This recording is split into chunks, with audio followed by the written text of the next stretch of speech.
Obliteration has been available for 3 or 4 days now. It was no big surprise, we all knew it was coming. We could see its name in the game mode options when you were searching for a server. So we all knew it was just a matter of time before we were allowed to play Obliteration.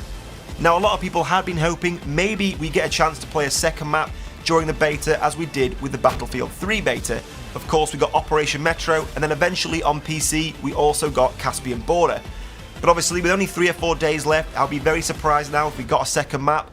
I was hoping we might get a chance to play Paracel Storm, but it does look like we're just going to have to stick with Siege of Shanghai. But it is pretty cool that we get a chance to play this brand new game mode. Now of course I was lucky enough to get a chance to play Obliteration before it came out in the beta. I got to play on the brand new map Zavod 311, I played Conquest and Obliteration. Now I must admit, on that particular map I much prefer Conquest.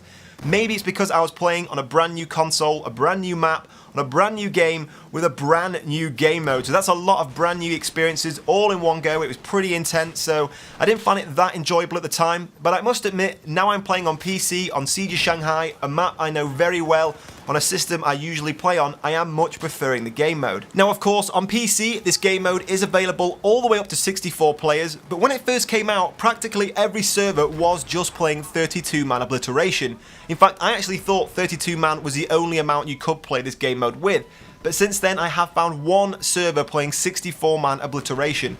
I think having an entire 32-man team coming after one guy with the bomb is probably a little bit intense. Personally, especially for a map of this size like Siege of Shanghai, I think a 32-man game is probably about the perfect size. Now of course on PlayStation 3 and Xbox 360, 24 players is still the maximum amount of players allowed in the game. I've not had a chance to play it on console, but I can probably see that 24 players is maybe a little bit too small for a map of this size. Of course, I think DICE are concentrating on the future. With the Xbox One and the PlayStation 4 having 64 players, this game mode will work a lot more successfully on the next generation consoles. Now for the game mode itself, so far I have some mixed opinions. I will admit, out of all the game modes available in the beta, I think this one gives you the most classic Battlefield experience. Really gives you that teamwork experience you want to see from Battlefield.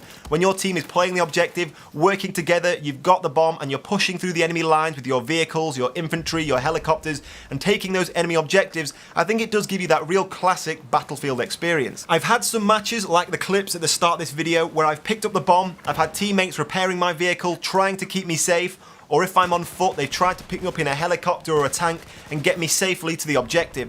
And those games have been really fun and felt like a classic Battlefield game. And then I've had the exact opposite. Of course, in Obliteration, you can now spawn by parachuting into the map at either end depending on what team you're on. And people seem to be taking advantage of this. With the ability to parachute in, you can practically land on the roof of any building within inside the game zone.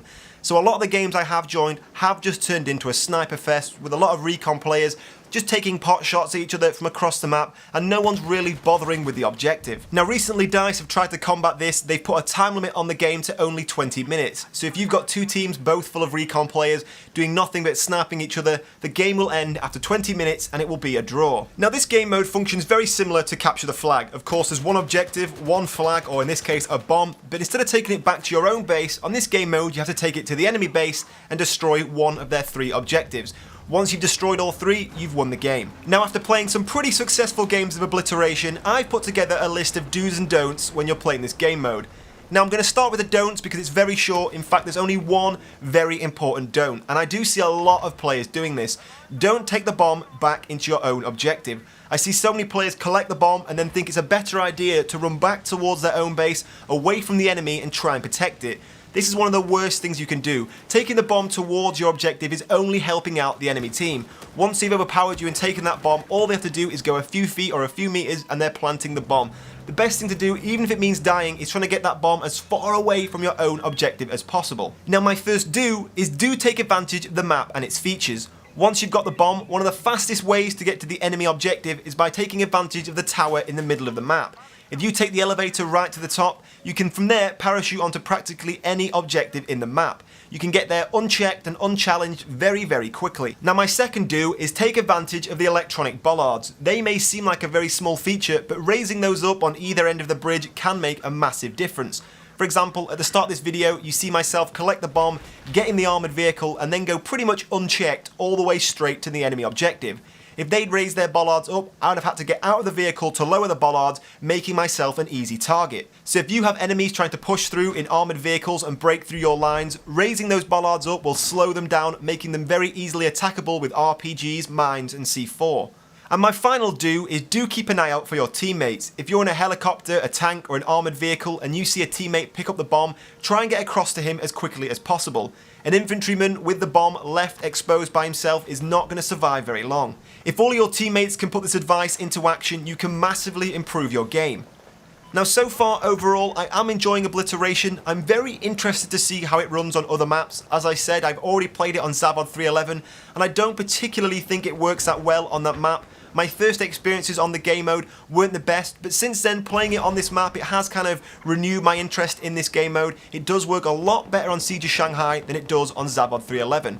So I am very interested to see how it plays out on all the other maps that are going to come out with the base game next month. But that's all I have time for today. I hope you enjoyed the video. If you did, please hit me up with a like and leave a comment below. I'd love to hear from you if you have any specific tactics you use when playing Obliteration. And I'd love to hear your first thoughts on this game mode. Of course, it is a brand new game mode to Battlefield, so I'd love to hear your thoughts in the comments below. But in the meantime, guys, thank you for watching, and I will see you soon.